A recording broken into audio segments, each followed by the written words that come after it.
நான் என்ன நினைக்கிறேன் அப்படின்னா, இவ்வளோ பெரிய விஷயம் நடந்திருக்கு. இது வந்துட்டு சிஎம் சாரோட நாலேஜ்ல இல்லாம இருக்காது.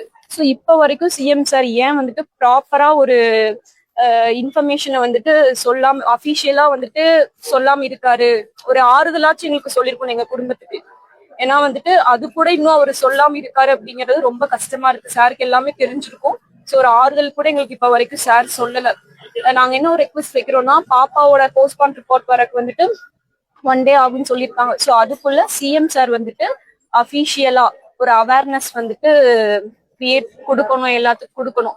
ஸோ இந்த மாதிரி நெக்ஸ்ட் டைம் நடந்தா, இந்த டைம் எந்த குழந்தைக்கும் நடக்கக்கூடாது, நடந்தா என்ன அதுக்கு அவர் பண்ணுவார், என்ன ஆக்ஷன் எடுப்பாரு இந்த அப்படிங்கிறதையும் அவர் தெளிவா இதுல வந்துட்டு சொல்லணும். சரிங்களா? அதுக்கப்புறம் எங்களுக்கான நிவாரண நிதி வந்துட்டு கலெக்டர் மினிஸ்டர்ல தரேன்னு சொல்லியிருக்காங்க. அது எவ்வளோ என்ன அப்படிங்கறதுல எங்களுக்கு தெரியல. ஏன்னா ரொம்ப கஷ்டப்படுற ஒரு குடும்பம் தான் நாங்களும்.